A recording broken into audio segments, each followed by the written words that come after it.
What's up, everybody? Welcome to Inside Spectre. For those of you that have followed some of my content, I did the Paranormal Podcaster Help Desk. That is a mouthful. Also, especially moving into 2025, content creation has moved outside of podcasting, especially with some of the new projects that I'm launching, and then just the industry as a whole. And we'll be talking about some of those numbers and why that is as we go through today's episode. Now, I am joined by the paranormal consultant Matt Barron How we doing? and his assistant Angel. She's just she's supervising today. Supervisor Angel. Awesome. Well, hey, we're going to get into industry numbers, give you a rundown. If you are thinking about starting a paranormal podcast or true crime podcast, now's a really good time to do it. We'll talk about that a little later. But it's important to pick the genre and the format of the show that you're going to do. I'm involved with a couple of podcasting groups and coaching groups, and people are always asking, what's the best way to do the show? How do I get interviews? How do I attract people for being a co-host? And we all know the pitfalls and things that come with that. And the truth is, if you have a good format, you have a good idea, you might not need any of that. So we'll get into that in a minute. Matt, how you doing, man? How's the new show going? Oh, slow. We're still in planning, and we're going through a couple of things. But those who watch my content, I'm off the hip, and I was, Tanner, we were talking backstage. You have a beautiful format. You have a nice little outline of the show today. That's not me. We just like going off the hip. But we are expecting at least hopefully this week we'll have our initial episode of the new show, Creepy Conspiracies.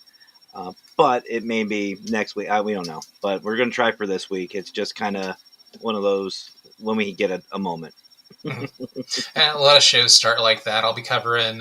So this is a show that I want to do monthly, just covering the paranormal and true crime industries. We'll be talking about the previous month's numbers. We'll talk about downloads. We'll talk about what was spent on ads, revenue, strategies that different podcasts are doing. But when it comes to planning out a podcast, when it comes to getting ready and launching, one of the first things that you're going to want to do is pick a genre. Yes. And we'll be talking about some numbers from last year, and I'm going to go ahead and get into that. So there was a study that was conducted by, actually, you know what? A better place to start is going to be the Apple charts. And this is really why I wanted to talk about this subject today. So we go into the Apple charts and we look at true crime, which there's not really a paranormal genre when we go into categories, and it's not tracked closely. I'm still putting those numbers together. It's not easy to get that show data, but I'll give a couple of examples of paranormal shows today. So in the Apple charts, if you go in, 6 out of 10 of the top series of 2024 were true crime shows. Yep. 9 out of 10 of the top subscribed to shows are true crime, and 10 overall shows. Of the overall shows on Apple, about 3 of them were true crime. And that was the only dominant genre there. Again, there's not really a lot of data on paranormal podcasting because it's not a dedicated genre that is tracked. And putting those numbers together is something that you have to do by hand. Yeah. But basically, it's a good time to start a true crime podcast. More people are getting involved in it. Sounds profitable, actually, did a study of shows in 2024. Specifically, they polled true crime listenership. So just giving you some of those numbers there. The demographics, mainly women. 56% of true crime listeners are women. The most popular age ranges were from 18 to 34. And for women overall, it is the number one listened to genre, followed by comedy, which a lot of true crime, a lot of paranormal shows end up in that comedy bracket somehow. I don't create them. I just I don't know how half these charts and these demographics are looked at and categories. But okay, I mean, paranormal can be entertaining, but it's hard to pick. I have a hard time doing comedy podcasts, but one of my well, I'm a little dry, I'm a little analytical, but with one of my favorite paranormal shows, what is it? This Is Why We Drink. They're listed as a comedy podcast, so they are true crime and paranormal, but they are also a comedy podcast, and I think that might be their number one genre.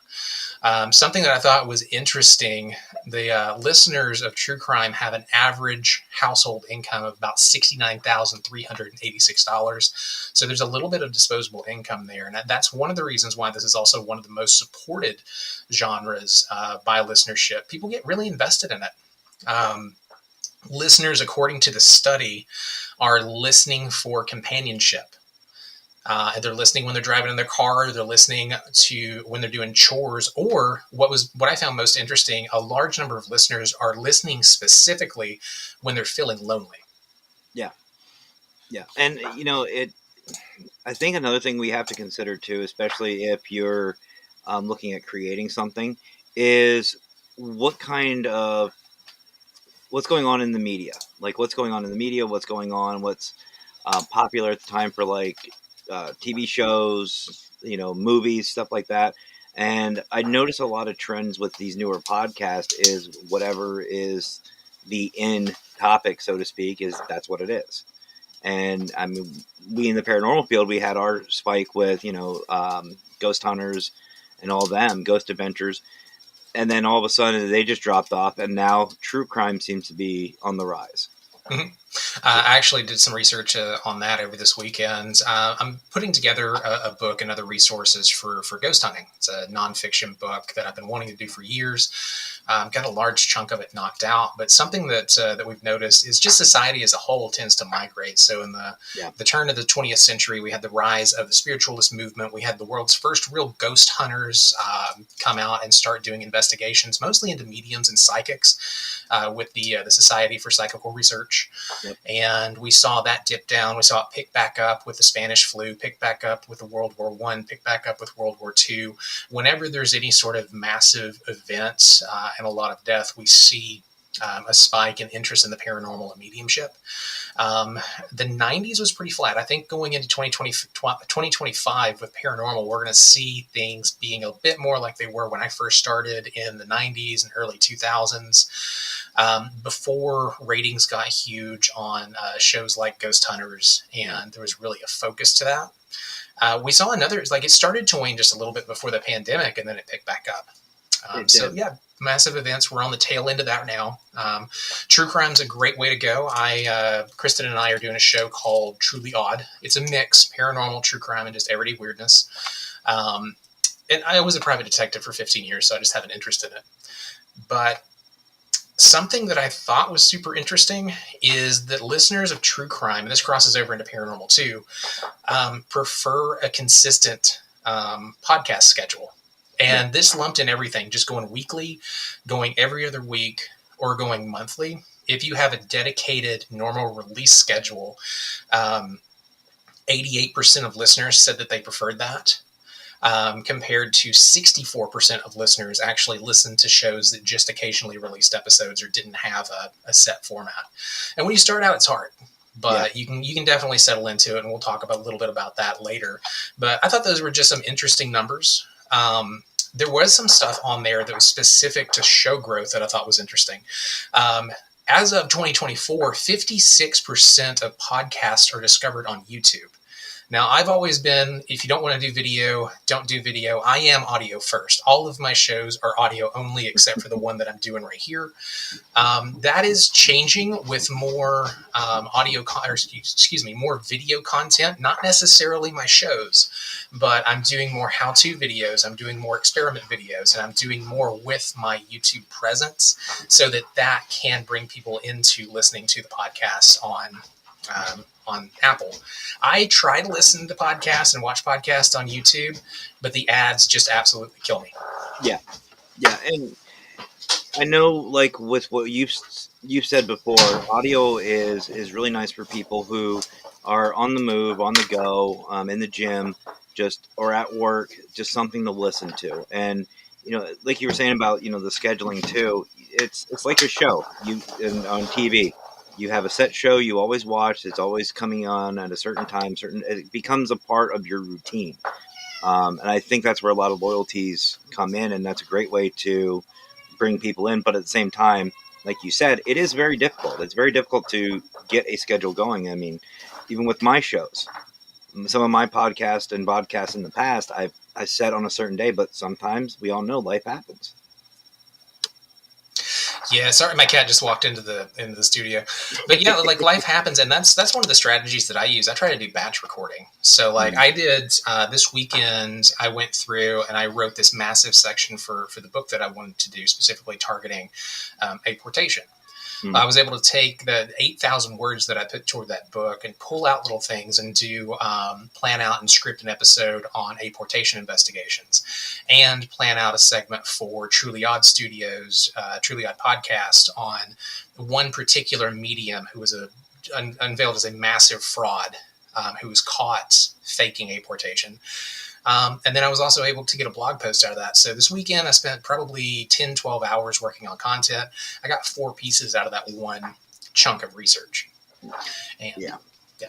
And it happens. It happens. And that's something else too. You know, a lot of people, and I know it was a little tiny little tangent, but it does take a lot of work. And that's something that you have to put into that schedule, and you have to really look at whenever you're starting up. Like mine's a little bit different because, like I said, in the beginning of the show, I don't script anything. I do a little research here and there if it's a topic that I'm not too familiar with or I need a refresher on. But at the same time, when you have something structured, you need to have that time to get it set up. Mm-hmm. And moving into that's all about getting people listening to the show and finding your voice. When I started, I didn't script it. I went off the cuff and I talked about these topics that I wanted to. And over time, it got tighter and tighter and tighter. And I had different show segments that were added in, and people started sending in questions. And now I have the questions portion. So the show organically is just going to grow as you go. Yeah. But the thing is getting people to listen to it. And 71% of your listeners, according to this study, are going to tell their friends. And of those people who are told in their social groups, 86% of them actually listen to recommendations. So when they listen to your show, you want to hook them, provide that value, and then have them go out and tell friends, because in paranormal and true crime podcasting, it is the most evangelical of the podcasting genres. Oh, absolutely. And again, just to state, you got to understand too that whether you're doing true crime, whether you're doing paranormal, whatever you're doing, whatever video you're doing, you have to be at least somewhat entertaining. And nothing against other hosts out there, but I don't know how many times I've gone onto a vodcast or a podcast and listened or heard or seen these very stale and monotone hosts. It's like people, you're an entertainer, whether you're doing true crime, paranormal, whatever you're doing, you're an entertainer. You need to entertain. And I think that's going to be your biggest hook right there. It's just like in sales. You have to sell yourself. Yeah, and you're constantly like selling your show and bringing people in and connecting with people. Part of that's being authentic. So like I'll script out pieces, but I have a background in stage performance. I know how to read a script. Background in sales. I know how to read a script and how to not just read it, but perform it. So it's not going verbatim, but I have something kind of like this outline that I sent over that's keeping me on track. Mm-hmm. What's up?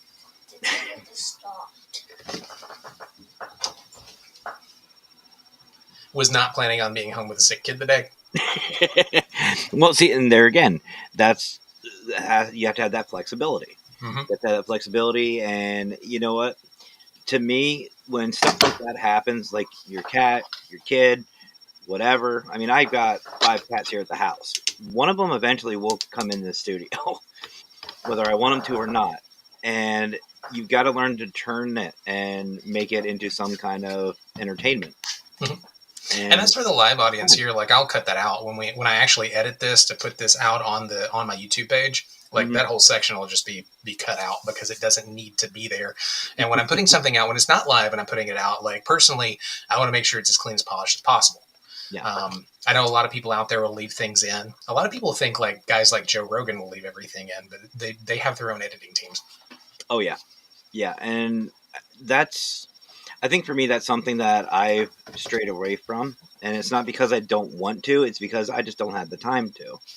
And, you know, I'm not saying I'm famous or, you know, popular or anything like that, but I have seen a lot of the good building blocks to what the future can hold for my podcasting career, because I'm building that network and that people, and that's what you want to start everything on. Mm-hmm.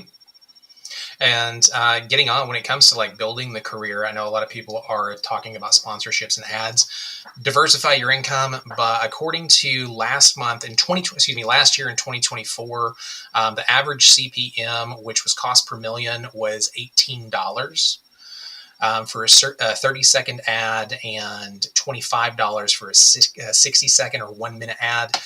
Those are the host-read ads. Those are the ones where companies are coming to you, or you're going to companies and you're actually reading that, either dropping it in yourself on something like Captivate, or talking about it in the show for 30 seconds or a minute. These aren't the programmatic type ads. Those tend to be more like between $2 and $5. And a CPM is cost per mil or cost per thousand. So every 1,000 downloads, you make $18 to $25 off that. With a minimum to get in there at about 10,000. I think it's still 10,000. I've heard some places have gone up to about 15,000 downloads per episode. That's not bad. And I just want to put this in there too, folks. If you are just starting out, don't expect that your first year. Maybe not even that your first 3 years. Yeah. I know there's a lot of newer hosts that come on, and they're like, "Oh, I'm going to be sponsored by this person. I'm going to get sponsored by this person." Let me tell you, the easiest ones to get sponsored by are, believe it or not, I'm going to name drop here, but it's a company called Dubby. They're an energy drink company. They love sponsoring new people. They don't pay out, but it's good practice. It's very good practice. If you can find these little mom and pop places just to throw it out there and start practicing that stuff, that you can use for some of the bigger companies that are going to pay out like what we're talking about. Mm-hmm. And it's going to depend on your podcast. Like, so we say to get into that, it's about 10,000 downloads per episode. But if you have a super niche podcast, like I do Ghost Hunter Advice, 10,000 is a lot of downloads when I am specifically targeting people that are into the paranormal and out and actually doing investigations, especially now as interest in the paranormal is waning. Yeah. But the more niche your podcast is, generally the more engaged your audience is. And you can take those engagement numbers out, sell yourself. Like I can go to equipment manufacturers. I can go to things that are parallel to the ghost hunting community with maybe a few thousand downloads, not necessarily the 10,000, but I can show engagement, or I can just go ahead and start doing what I'm doing right now, which is doing affiliate links on my website. Whenever I talk about a piece of equipment, I link to it and I get a small commission off the sell on that. So there's ways to monetize your smaller audiences, especially if you're doing premium content, which I am launching this year. So premium shows, premium subscriptions, but it depends on like what genre and what you're into, and we'll get into that in just a sec. I do want to talk about a couple of things that have changed in social media. A lot of us have been using TikTok, and with the TikTok ban going into effect and the app actually no longer in the app stores and available for download, we've seen people leaving TikTok, especially creators who are making their money on the TikTok store. A lot of authors that I know, a lot of people who are indie creators who publish books, that they were outselling their Amazon sales on TikTok. It was actually Amazon's #1 competition in book sales. People are moving to Flip. So in an article that I read today on Stacked Marketer, 250,000 new listeners migrated to an app called Flip, with 700 brand applications filed. At one point, there were so many people moving over to the platform at the same time that it crashed the server. And it happens. So with the numbers on that particular app, if you're looking for something to replace, if you did have income or you were building up a hell of a following on TikTok, I think Flip's probably going to be a good option to look at. But we have seen this before. People were leaving Facebook threads, they were leaving Twitter, and migrating over to, what was it, Honeycomb or like something like that? And it crashed the servers, but then everybody like 2 days later just left the app. Yeah, well, and it's not even just the social media sites too. It's even our streaming platforms.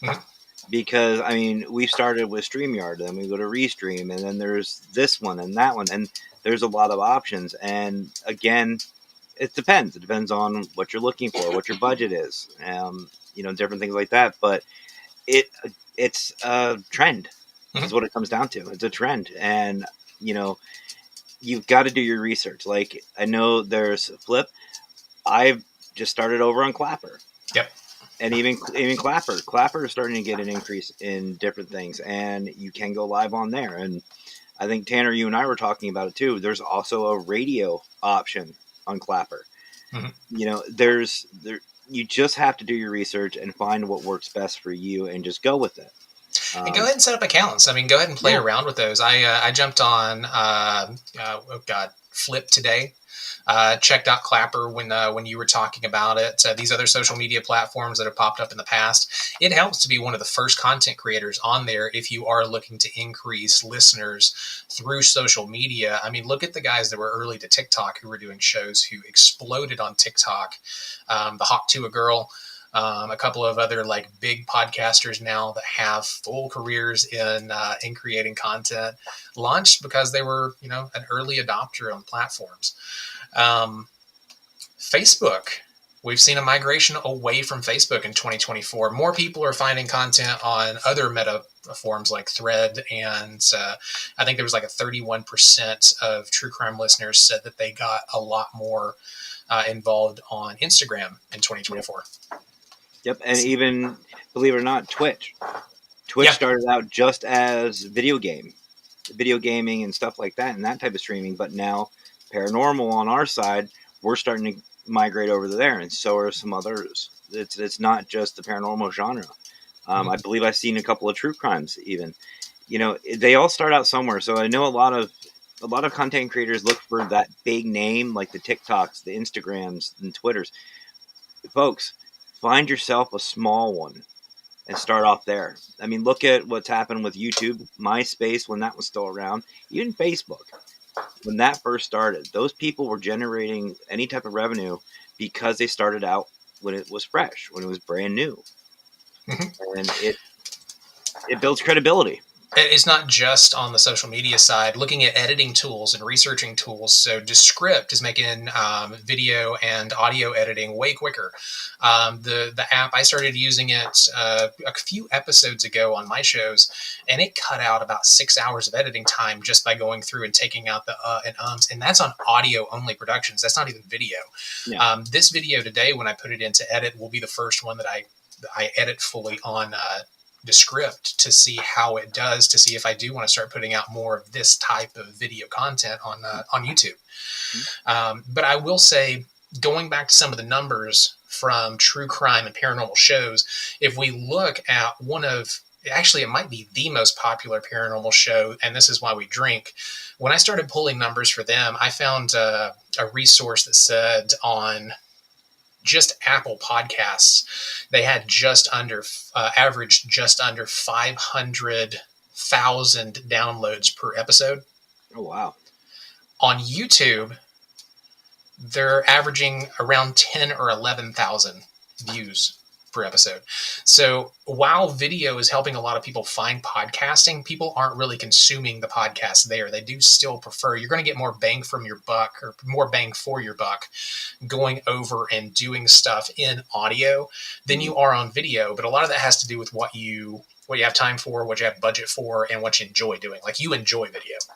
Yeah, and you don't have to get all these high-end AI tools and stuff like that. Like Tanner, you and I are huge fans of Audacity.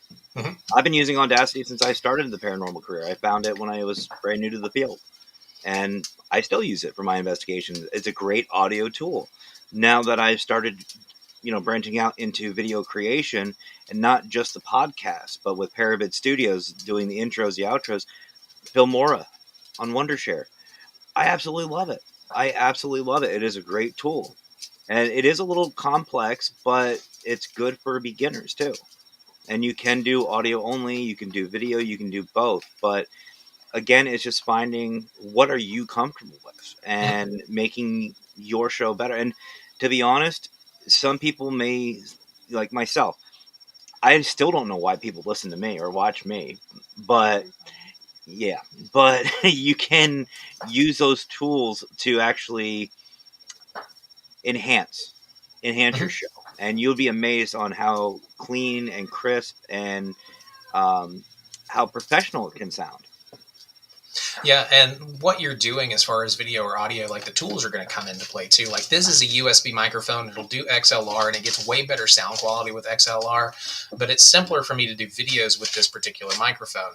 I get better sound quality downstairs. That little microphone down in the corner is Samsung Q2U. That's what I use for my actual productions of podcasts into this little PodTrack P4, this little spinning guy right here.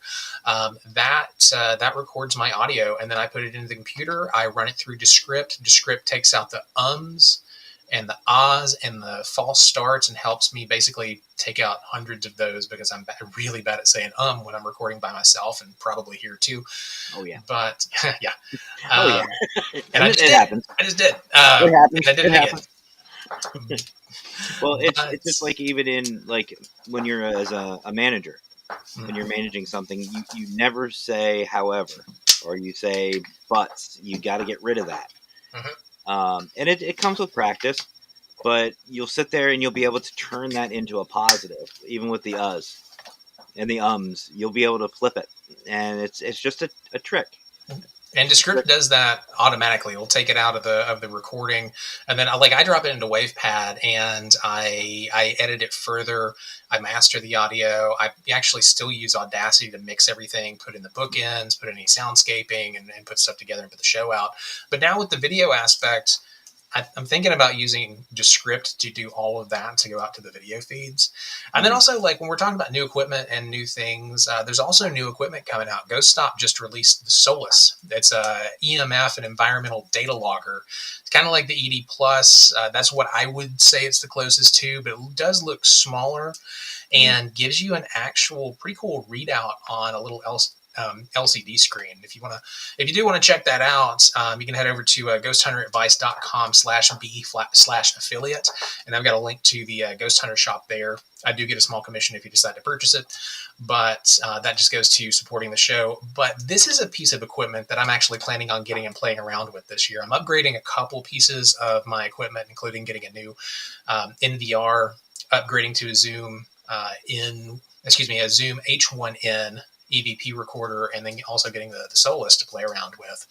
I'll be doing videos and stuff on that. That's part of the video content that's going out on YouTube to show things, and I'll have extended stuff on the Patreon that we're launching for our extended content and deeper dive breakdowns.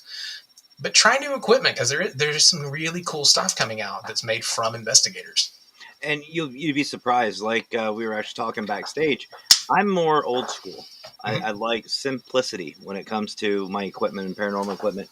But even me, I've upgraded. Like for this last Global Ghost Hunt, the Wicked Queen, Mackenzie and I, we couldn't figure out how we would get good audio outside because we were going to Centralia. So what we came up with is just these little Bluetooth lapel microphones. And they work great. They work absolutely just great. And you're not breaking your bank. And again, play around with it. Find your cheaper stuff, play around with it, see what you think of it, and go from there and upgrade from there. That's a great way, even with these podcast and vodcast equipment. Start off small. Start off cheap, start off easy, and figure out what works best for you. Like Tanner's got all this great equipment that is amazing. I just have a plug and play microphone that I love.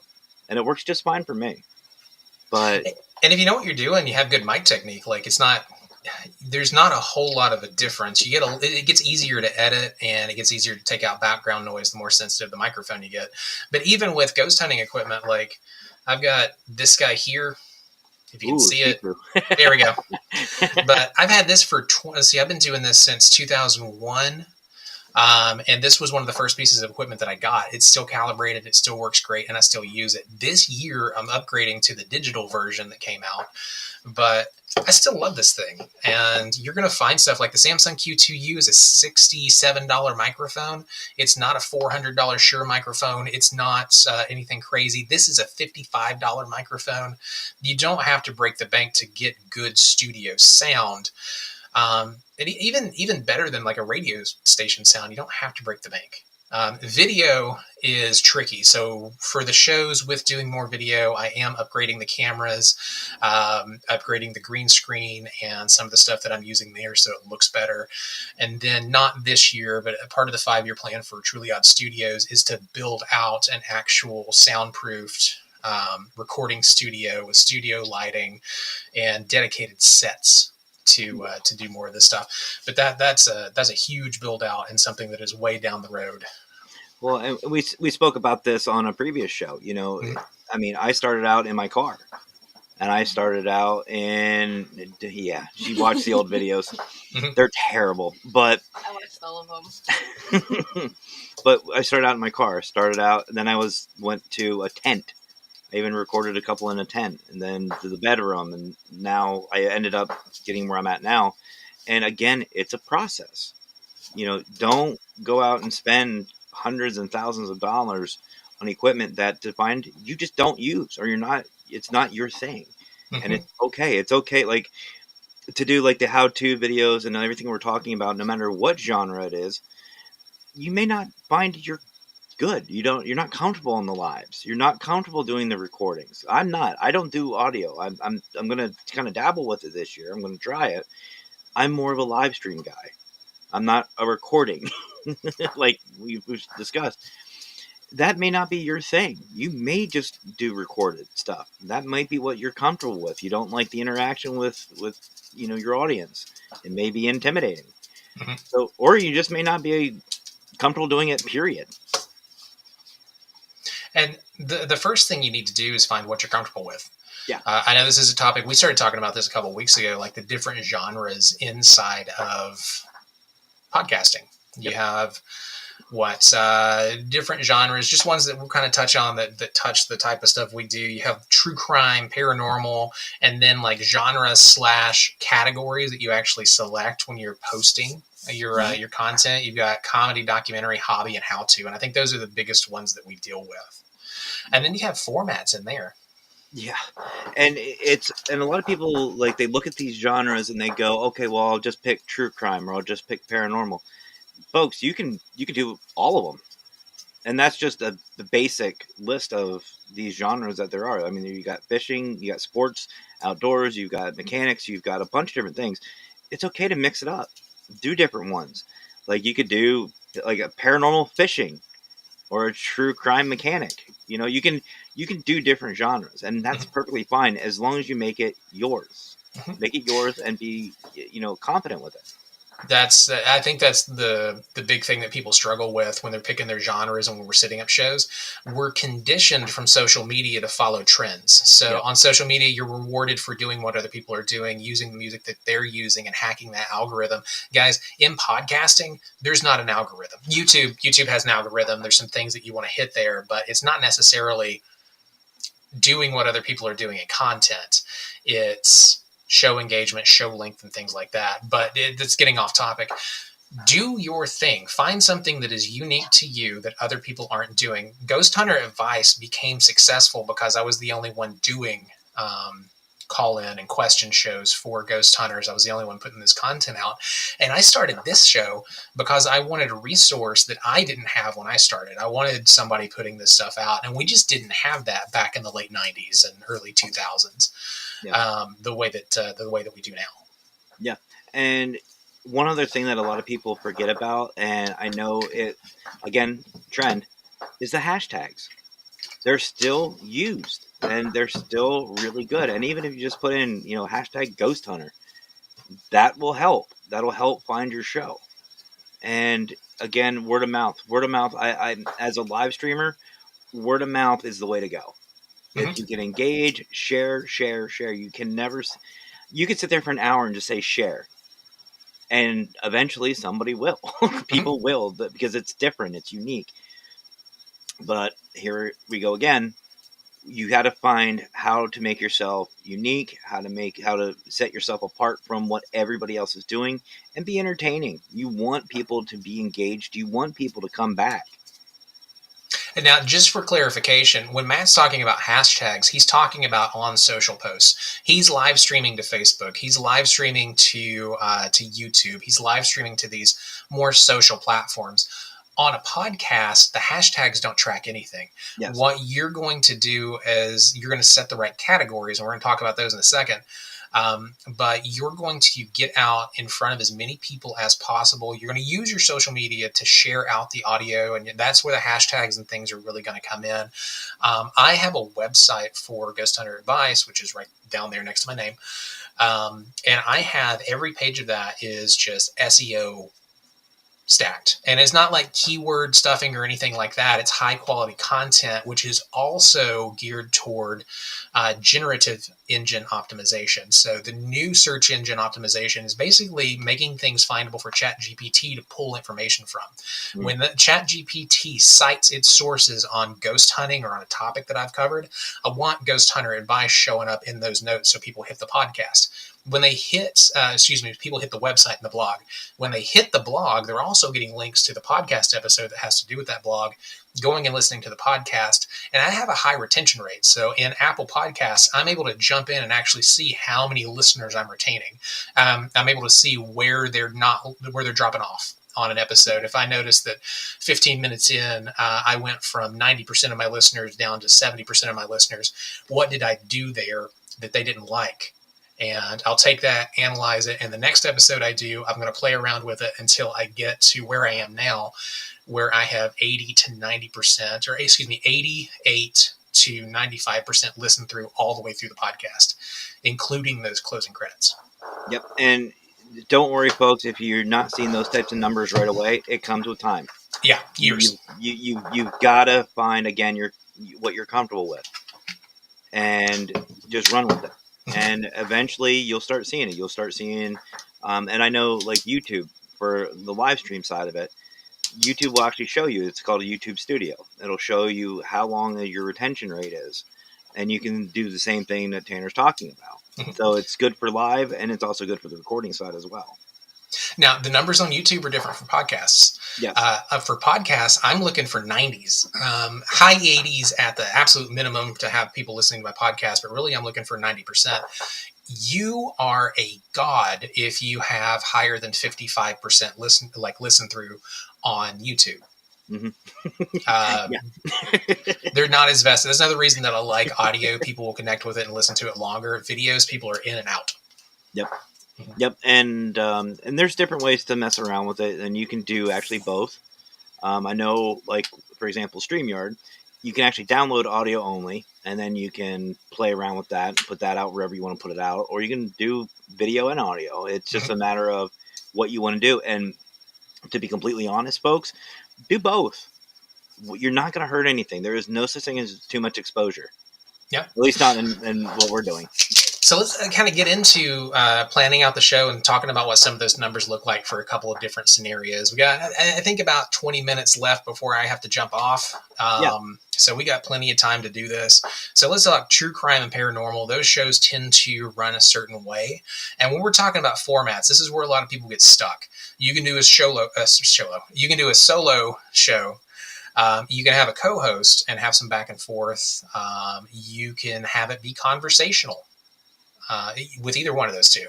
Mm-hmm. You can have it be scripted with either one of those two, or you can do an interview show where you're bringing on interviews. I think most people, when they start a podcast and when they're looking at this, they start looking at doing interviews because they're afraid to just be up there by themselves. Correct.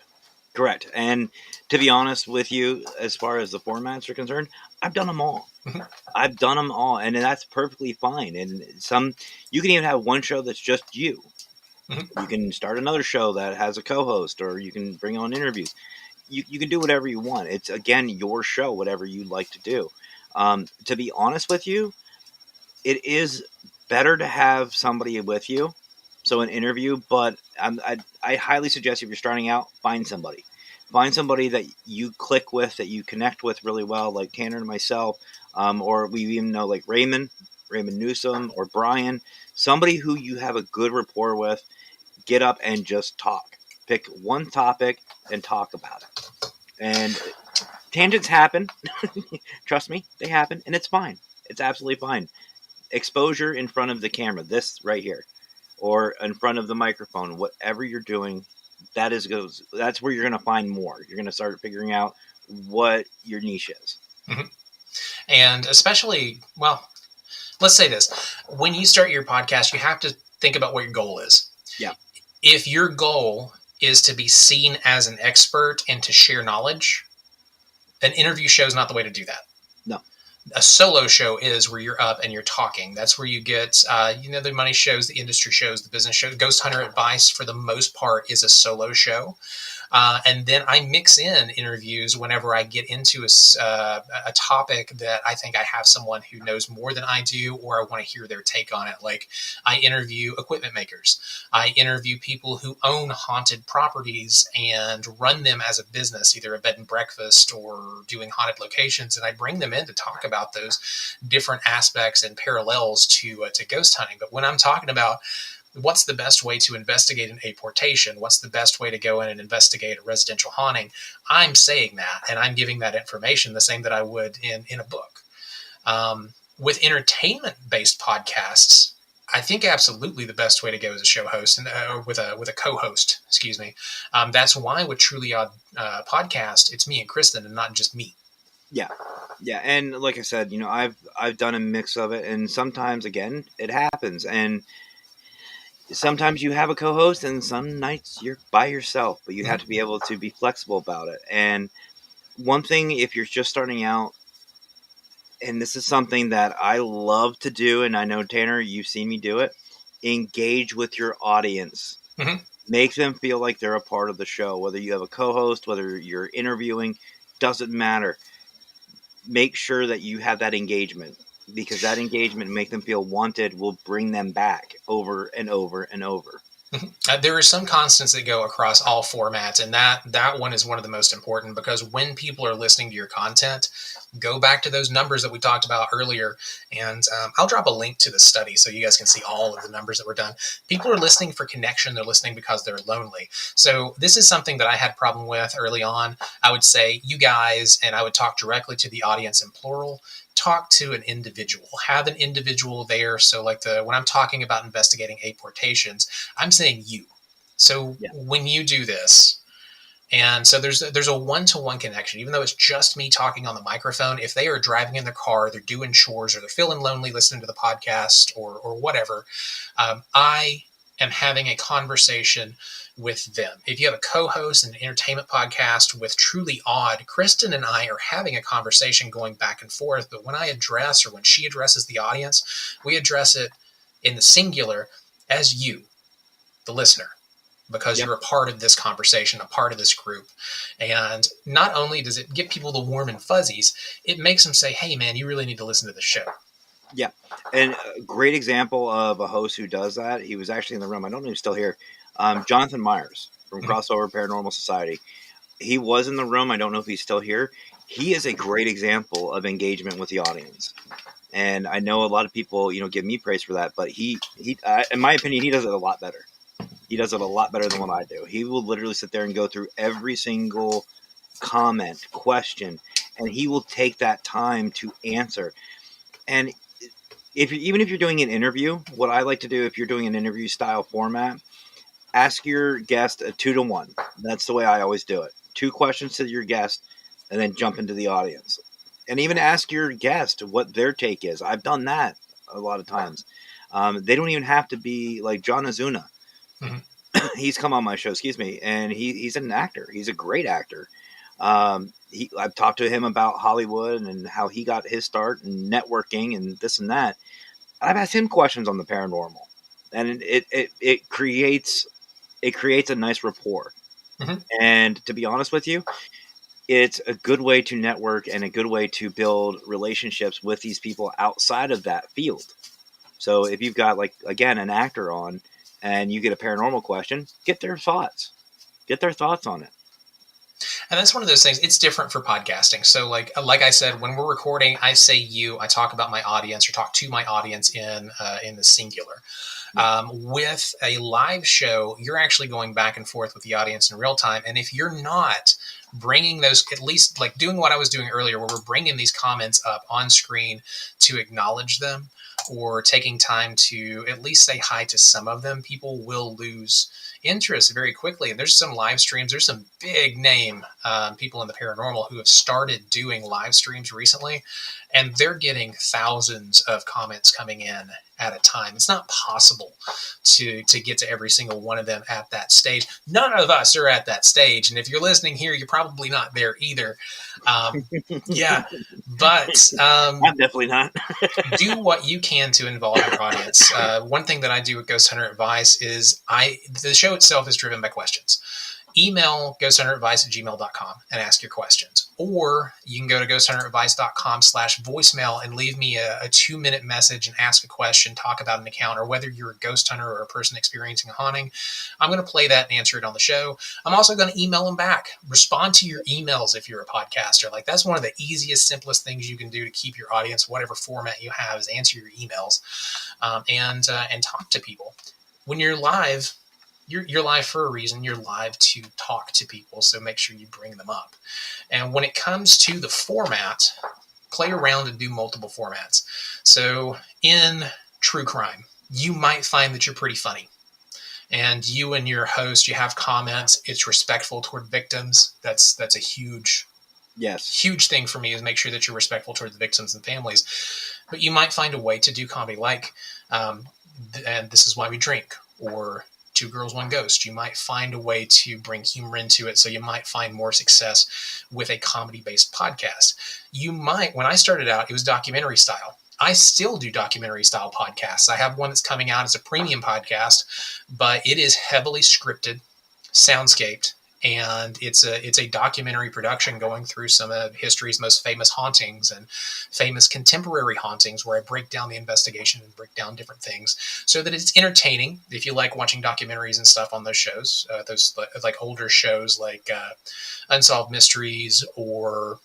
Love that show, by the way. Yeah, great show. Love that show. Always creeped me out as a kid. Mm-hmm. It's on Tubi. They have an entire channel dedicated to it. Oh, I know. I've seen it. I've thought about going back and just going, but yeah. Give it time. You gotta have time for your audience to find you. On average, it takes about 18 months to even have a shot at getting big enough to monetize. Even if you're an established podcaster and you're doing a new show, it takes time for that audience to find you. Yeah. Real life, you're looking at closer to 3 to 5 years. Ghost Hunter Advice has been going since 2019. We monetized with ads there for a while. I stepped away from doing the podcast and took it live to experiment with it. It didn't work. The audience that I had built up with Ghost Hunter Advice did not react well to lives. They like having that content on demand. So now I'm back out with my main focus on my RSS feed and rebuilding that podcast. Most of my listeners have come back. I'm still trying to get a few of them. And a few hundred of them. And it takes time. Like I've seen my numbers fluctuate even on the live side. I've had quite a bit. I've had quite a little bit. It just depends. It depends on your audience. And again, what we talked about earlier is your scheduling. Mm-hmm. Are you sitting there, on a regular basis, like every Wednesday, every Friday? Are you giving them something to look forward to, or are you just random? Mm-hmm. Some people just don't do that. You need to look at, honestly, when, and I hate saying it like this, but when are other podcasters and vodcasters going live? When are they airing their stuff? Because that is very important too, especially like on TikTok or Clapper and stuff like that. There are certain times that algorithm and then most people are on at a certain time, like during the week after 4 p.m. After 4 p.m. from 4 to 7, great time to upload, great time to go live. Weekends, you're looking anytime after 12 noon. It just depends. The show length is going to have a lot to do with that too. And podcasting, not lives, so it doesn't matter when they're getting off work and stuff. Your most of your downloads, if you're running a successful podcast, are really going to happen after 30 days with new people like finding your show and people finding things you have helpful. But I have found that with my show that runs between 20 and 40 minutes, if I release it on a weekday before people's morning commute, I get a huge tick up because people sit in their car, they pull their phone out, they look for a podcast to listen to, and if mine's right there at the top, they're going to click it and they're going to listen to my podcast while they're going to work. Now, because I am such a niche podcast and I've built out the audience that I have, a lot of people are just going to listen regardless. Once they subscribe to your show, it is going to pop into their phone. You don't have to worry about them popping on and listening to you live or losing you. The biggest thing there is there are so many paranormal podcasts, and people, I think my podcast community, most of them listen to at least 10 podcasts. So I don't want to pop up and then be buried. Yeah. Because I am going on first, like early in the morning between 5 and 6 a.m. to make sure I hit that commuter traffic. I want to pick a day where other people aren't dropping episodes. Mondays and Tuesdays tend to be big days for episodes. I like to go like Wednesday or Thursday. The last episode I dropped on a Saturday because I wanted to get it out. This week it's Tuesday. I'm shooting to get that episode out on Thursday. Yeah, and even on the live side, if that's something you want to go, Wednesday to Saturday are the go-to to get days for me. And it doesn't matter Wednesday, Thursday, Friday, Saturday, it doesn't matter. Those are the days because it's towards the end of the week, mid to end week. People are gearing up for the weekend. And to be honest, by, Friday night, they're looking for something to do. If they don't have money to go out somewhere, they don't have, whatever, they want to sit at home. They want to watch something. They want to be entertained. They want to have fun. And a show that you make your own, and they can see that. They can see if you're legit or real or not, or if you're just, acting. They will look forward to it. They will have fun, and that's where you get the retention. And again, word of mouth. Word of mouth. And just to recap, so when it comes to show genres, true crime, paranormal, comedy, documentary, hobby, and how-to. Technically, this is hobby and how-to. I love doing how-to podcasts because it's a great thing to do solo. Yeah. Based on the type of content you want to create, where your interests are, and what you have access to, you're either going to do a solo show, a co-host show, or an interview show. Those are most of the options if you're doing a podcast specifically. If you have access to guests, you know how to reach out to them, you know how to attract people. An interview style podcast is a great way to get your foot in the door and start podcasting without having the pressure on you. Yep. The easiest and quickest way to get a show out is just to do a solo episode on a topic that you already know a lot about, that you love researching. I think this is something we skipped over. You have to love researching the topic that you were doing a podcast on. I wasn't kidding or exaggerating. 10 to 12 hours this weekend of writing and content creation. There were another 2 to 3 hours of research in the days before. Altogether, every week, I am probably sitting down and researching anywhere from 5 to 10 hours of just solid going through and looking at articles or looking at books. I have the Encyclopedia of Ghosts and Spirits and an entire library of paranormal resources for ghost hunters and folklore and stuff on this bookshelf. And I'm pulling out the books and I'm going through it and I'm researching. I'm getting online. I'm listening to podcasts. I'm doing a podcast on a murder that happened back in 2015. I have been researching it for 3 weeks and still finding new information because it's such a mess. You have to really love it in order to stick with it, because that's just one episode. That's the work that goes into one episode before you sit down to record on the microphone. 100%. And on the live side, that's why I chose paranormal. That is my genre. And I mixed in a little bit of comedy because that's just who I am. I like making people feel good. And, Tanner and I both, you got over 40 years of experience between the both of us. And we both have quite a bit of being on camera and being live. And it just takes time. But you know what? If you're just starting out, even with the solo stuff, I was actually live on, I forget what it was. I think it was YouTube or Facebook, but I went live when I was out hunting. Nothing. Was it TikTok? Yeah. I didn't even say anything. I just set my phone up and let it run. And it's good. It's fine. It's still exposure. But again, you have to have that passion for it. And people will call you out for it. I will let you know. If you think that everyone's going to be all lovey-dovey, I'm sorry. Newsflash, they won't be. There will be people that will give you hate. Yeah, if you don't have a thick skin, you need to grow one. A lot of people are going to come at you for doing stuff like this. There was a reason that for the majority of my paranormal investigating and ghost hunting career, my time in this hobby, I didn't tell anyone, and I didn't put out any information because I was a licensed private investigator and legal investigator. I was testifying in court on cases that changed the entire direction of people's lives, and I was responsible for large sums of money for other people and companies as an investigator and doing risk mitigation. Courts in some places don't look too fondly on people that are doing ghost hunting, especially when my judgment is evidence in court. Absolutely. So I didn't start doing this publicly until I left that. So make sure that whatever the topic that you're talking about, also whatever genre you want to go into and however you're formatting it, make sure you know how it affects your day job. I knew. I waited until I was done to be able to come out and do this and do investigations publicly as a paranormal investigator instead of a private investigator. But with Kristen, with her day job, we've got to look at topics and look at how things are going to be perceived, because she is a face at the place that she works.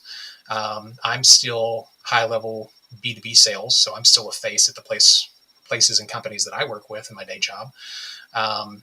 So make sure you know how it's going to affect things too, because there are consequences to what you say. Oh yeah. Oh yeah. But again, don't use that as a discouragement, folks. Yeah. Don't. You find a way around. Yeah, to be honest with you, and especially in the live stream side of it, we look at those people, we call them trolls. We look at them as a good thing, because you're actually, whether you're popular or not, if you start getting trolls, you're at least striking a nerve somewhere. You're getting exposure, and you're getting feedback. To be honest with you, if you get a troll in there that's saying whatever they're saying, I can give you a couple examples, but I'm not going to. This isn't my show. But ask them, why do you think something like that? And be curious about it.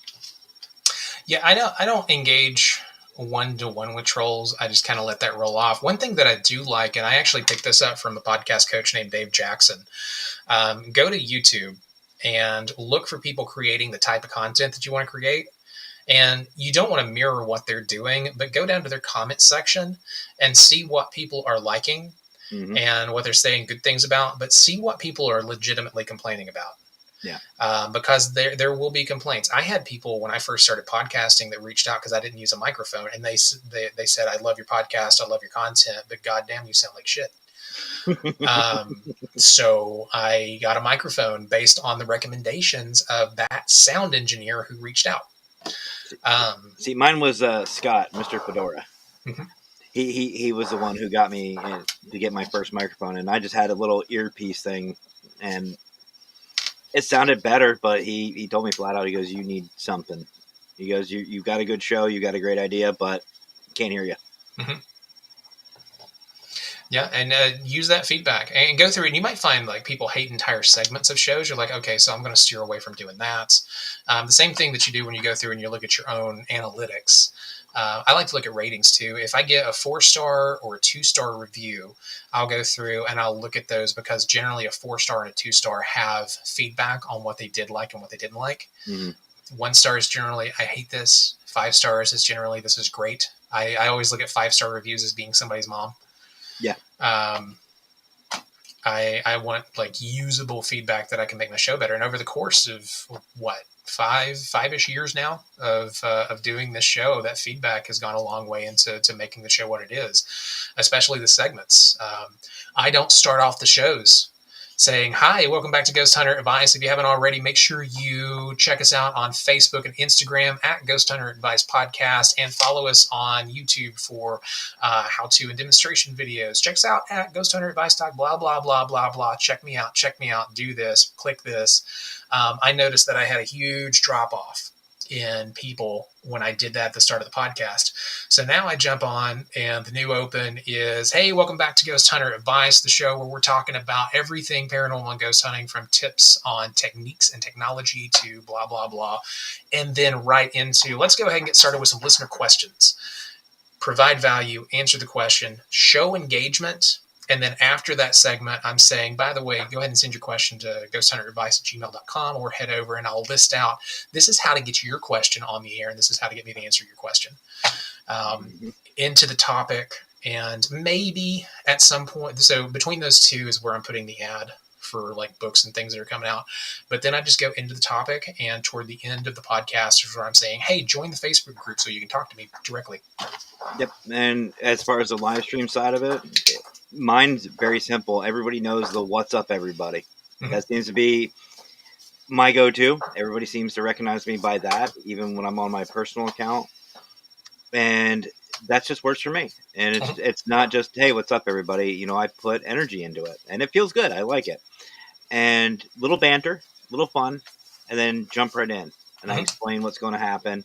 And to be honest, as far as the shout outs or the ads or whatever, like for everybody above me, halfway through. Yep. Halfway through. And it's a nice little break if people want to stay and they want to listen. And that's honestly where I find a lot of my decrease in listeners is in that middle section. So I ended up changing it to creating these videos. I created these commercials, and that retained a couple people, but if I'm doing something, It was not if I'm doing something that I notice that people don't like, I'll try to keep it within 30 seconds because specifically on Apple Podcasts, the skip ahead is 30 seconds. Yeah. So my ads, I don't do minute-long ads. So the ad that pops in the middle of the show is like 30 seconds and we're done. Or maybe I'll put in 2 30-second ads, but they can just click that button twice. And if you're watching in your not Amazon, your Apple dashboard, so you'll see a straight line of people listening, a dip for that 30 seconds or minute, and then that'll come back. That's actually them skipping the ads. Yep. Well, I do it too. I have do it. Yeah, I do it all the time. We all do it. If you have a sponsor, don't ever say that. But yeah. Well, no, I meant for me. If I'm watching, I'll skip ads all the time. But yeah. You know, it's, again, retention.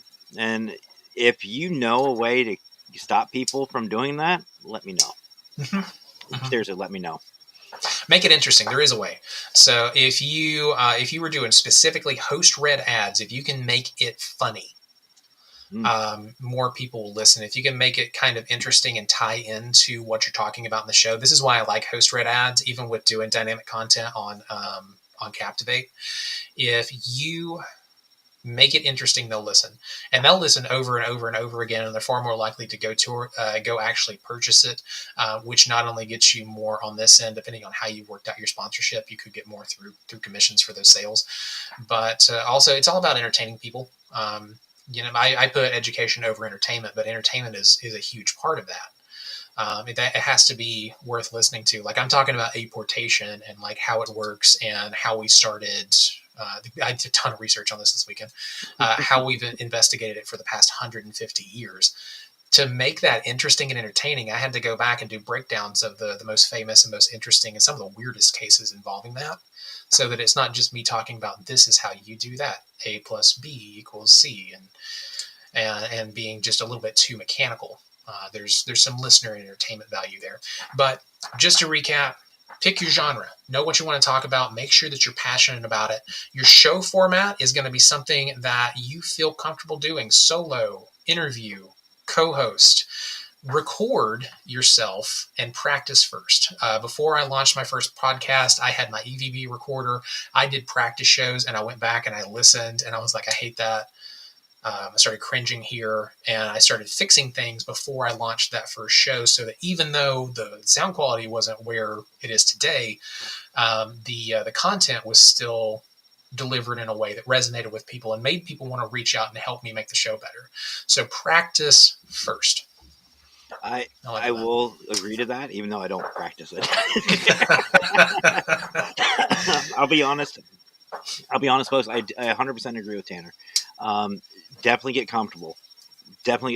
Even just turning, like, even if you're doing a live, turn your camera on, turn your mic on, and just practice. There are different ways that you can just record yourself on these platforms like StreamYard, Restream, IO, all these great places. You can just record it and get comfortable doing it, or just sit and stage. I've done that. I brought myself up and just got used to seeing myself on the camera. But I personally, I don't listen to my shows. I hate my voice. I have no idea why I have an audience. I don't know. I've even said that on my live. I've said this on my lives. I don't know why you people listen to this crap, but do it though. Go back, listen to yourself, see what's going on. Do your research for what your topic is, but do your research for your own show too. And you'll make it. It'll be so much easier. Well, we sat down to record an episode last night, and Kristen and I are still playing around with the show format with Truly Odd, and recorded an entire show. Took the headphones off, looked at each other, and said, "Well, that was crap." So we're redoing the show structure before we record again this week, and then put it through the editing to put the podcast out. Play around with stuff. It's this is a game. This is starting out for everybody. It doesn't matter if they're professional podcasters today and this is their day job, or this is just a big part of a good side hustle. Everybody had a day one. Nobody starts a new skill and is actually good at it. You got to be ready to suck. Do some practice things. Go through, listen to them. I would recommend. I know. Matt hates this, but start getting used to the sound of your own voice. I knew that was coming. For audio quality, I can hear myself in the headphones. I do monitor in the studio to make sure that everything is running smoothly on my side. And I edit the crap out of my episodes to make sure that I'm producing value with every second of the show to retain as many people as possible. Again, but mine's more educational. It's not entertainment. Mine's not like a hangout time. I do have that, but well, and that's the thing. Like, I've evolved from having hosts and stuff like that, and my show's changed so much. What I found, believe it or not, is a lot of people like the interaction that the Wicked Queen and I have. Mm-hmm. A lot of shows do very, very well when her and I are on the same episode. So it just made sense to start a show with her. And that's my wife. And now we're bringing a newbie in. We're bringing Angel into all this. And just the dynamic just will fit. And it'll, I know it'll do good. But now we've both given like how we're doing this and how we move forward with our shows. And if you've been listening for this entire podcast, for this entire live stream, you've probably noticed that we have totally different approaches. There's not one absolute right way to do this. This is the way that I found when my personality and content works for me. That's the way that Matt found works for him. One's not really any better than the other. If we look at the overall results, it's we connect with the people that we want to connect to, and we reach the goals that we want to reach. My goal when I started this podcast was to provide value for people getting into ghost hunting. I hit that goal. That's awesome. My goal changed to let's see what I can do to really put out the best content possible and what I can do to grow this into a business with Truly Odd Studios, because my new goal is to do this professionally. Mm-hmm. Matt, your goal is to connect with people and make a good, entertaining show. I found you and was a listener way before I reached out and had you on one of my shows. You make a good show and you have a great presence. Play to your like we both play to our strengths, and we build our audiences that way. And that's something else that, in case you folks listening missed this, Tanner is all about the recording and fine tuning everything, professional. It's still entertaining. I still enjoy listening to your stuff. I'm more of the live. I'm more of in the moment. Let's have some fun. Let's learn stuff together. Let's work together. Completely different spectrums here. We're on the complete opposite when it comes to hosting, but that brings us closer together. We wanted you to see and hear both sides of it. So you guys can use what we have to start your own. Mm-hmm. Don't copy what we're doing. You don't want to do that. But don't copy. Take what we've talked about, use it, try it, tweak it. That is the biggest thing. Tweak it to make it your own. If you try to emulate somebody else, it'll show on your show. Mm-hmm. Whether it's recorded or live, it'll show, and it won't sound natural. Yep, and overall stats from 2024 prove that. The shows that did the best, the new shows that were brought out last year, True Crime was like the top one of new shows that were found and made it into the charts. The people that had success there were the people that did the opposite of what experts said. So, be a rebel, find what you love doing, and that will actually, move through your podcast and connect with your people. I love ghost hunting. I love talking about it and creating content. That love makes it out into my content. You love going live, connecting with people. Also talking about the paranormal. That love makes it out there and it connects to people. So basically, the rundown from this show, enjoy what you're doing. Pick a Yeah. genre that you love doing. Pick a format that you are going to have fun with, that you're going to be able to put in 18 plus months without seeing any sort of reward or anything for it, and just do it because you love it. Guys, thank you so much for joining us here tonight today, midday, on Inside Spectre. I'll be doing this once a month. Next month, when we come back on, I will be talking about conducting research and putting your shows together. Whatever format you're doing, these are tools and steps that I use for that. Matt, what do you have coming down the line? Right now, just getting the new show started, getting that up and running. Really not too much in the near future on a lot of the plans with the show. It's just come on. And again, if you want to learn on how new shows work out, come watch, because this is a brand new show, literally brand new. Episode 1 will be coming out very shortly. Other than that, just the background stuff for the Global Ghost Hunt, just getting everything ready for that. And that's going to be, that's going to be great. I can't wait for this year's. I'm glad that's still going. If you want to connect, you can see me if you're watching the video. If you're on the audio, connect with me at ghosthunteradvice.com. You can sign up for the newsletter. I have some really exciting stuff happening this year for the show. Some pretty big expansions. Matt, where can people find you?